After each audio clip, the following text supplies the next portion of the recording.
everyone. Thanks for joining us again for a Milo virtual tour. Today is October 22nd, and I'm standing in a field of 86P20. Was planted on June 4th, and the only water that it had for quite a while was just about 80 hundredths to an inch to water the herbicide in, and then another inch at boot stage.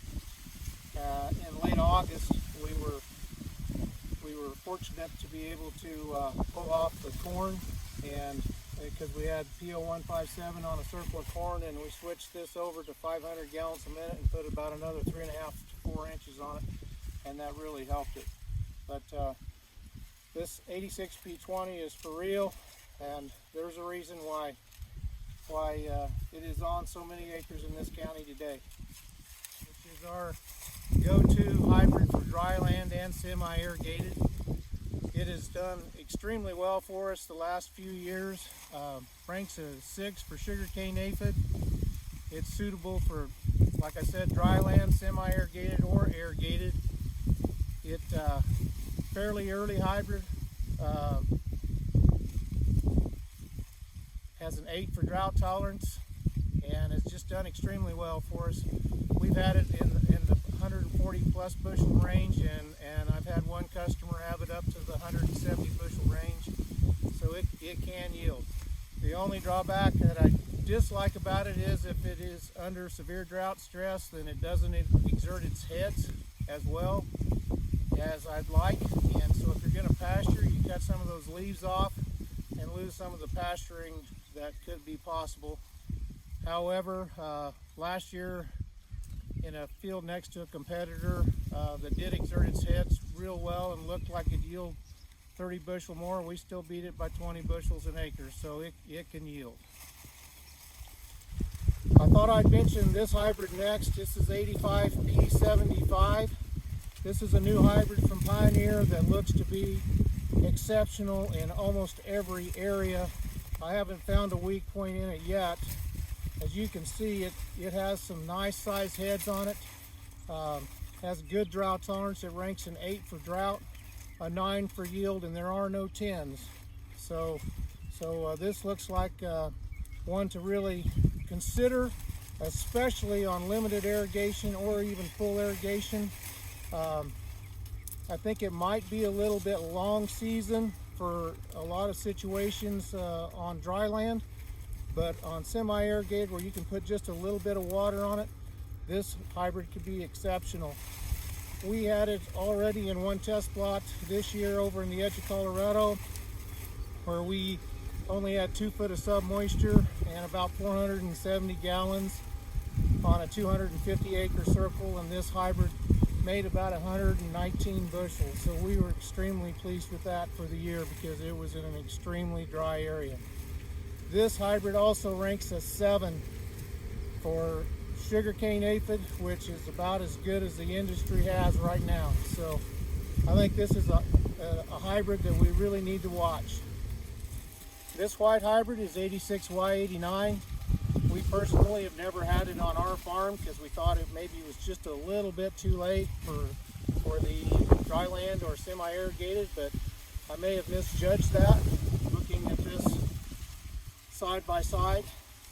This ranks a 5 for sugarcane aphid and an 8, I believe, for drought. So it has really good head exertion, and it's supposed to color up well in the fall. So if you get those cool days in an early fall, then this one will go ahead and mature. So be anxious to see how it does in our plot.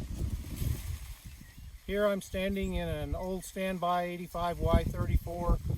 Many of you have planted this hybrid successfully in the last 2 decades. This is a really old hybrid, but it was so good that it's just hung around and hung around.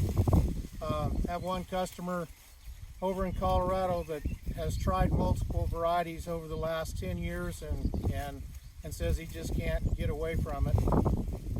One thing I feel like on my own farm is that it's a little tougher to get a stand on, so if you're going to plant this hybrid, maybe kick the population up 5,000 or 6,000 plants, and it will do just fine.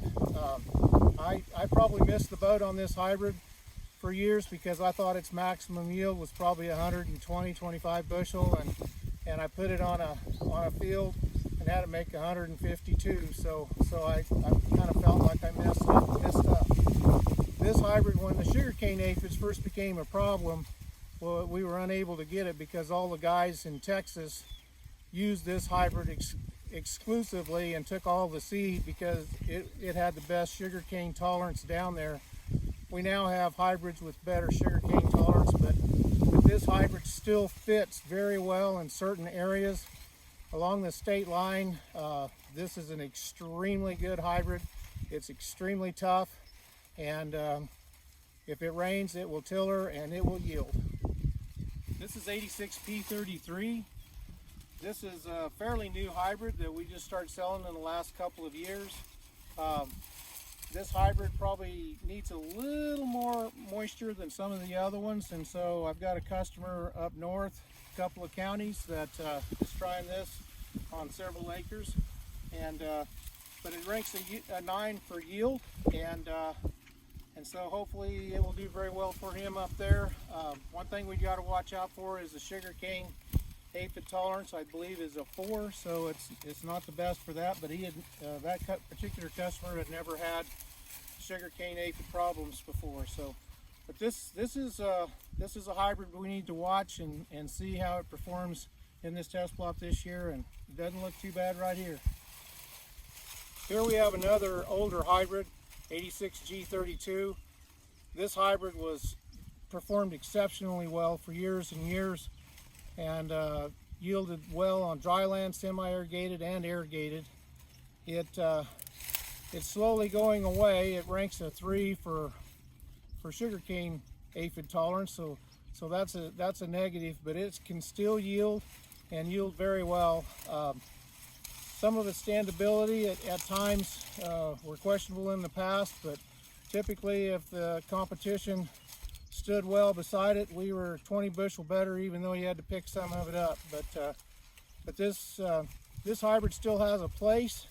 It does extremely well on high pH or iron chlorotic ground, and over around the Ulysses area, we still use it in those areas that need it, and still performs very well. This is 87P10, another new hybrid from Pioneer, and we're pretty excited about this one too. As you can see, it's fairly tall, has good head exertion, so if you have a tendency to want to graze it afterwards, this one should work well. This one replaces 87P06, and in the test data that I looked at last year, it was significantly better, and I've had 87P06 do very well. And one thing to watch out for is it ranks a 4 for sugarcane aphids, so it is more susceptible than some of the other hybrids. This is 88P71. This is a new hybrid. This hybrid is one that you can use if you need to plant real late, or if you want to plant early and get it off early to go to some other use, then this could be a possible hybrid. We had it in a earlier test plot this year, and it was mid-range as far as yield. One drawback is that it does have a 3 for sugarcane aphid tolerance, so that may be one advantage to planting it extremely early. But most of the time, I think this hybrid would probably be used to follow Milo behind wheat. That will conclude our Milo virtual tour for this year. We appreciate you watching this video. If you have any questions or comments, please feel free to call my dad or myself. And as usual, we still have our Pioneer Corteva program this year. It has some improvements to it. And we also have our digital services to offer, so we'd like to visit with you about those for the coming growing season. And once again, we ask that you heavily consider Pioneer, buy American, and buy Pioneer. Thank you.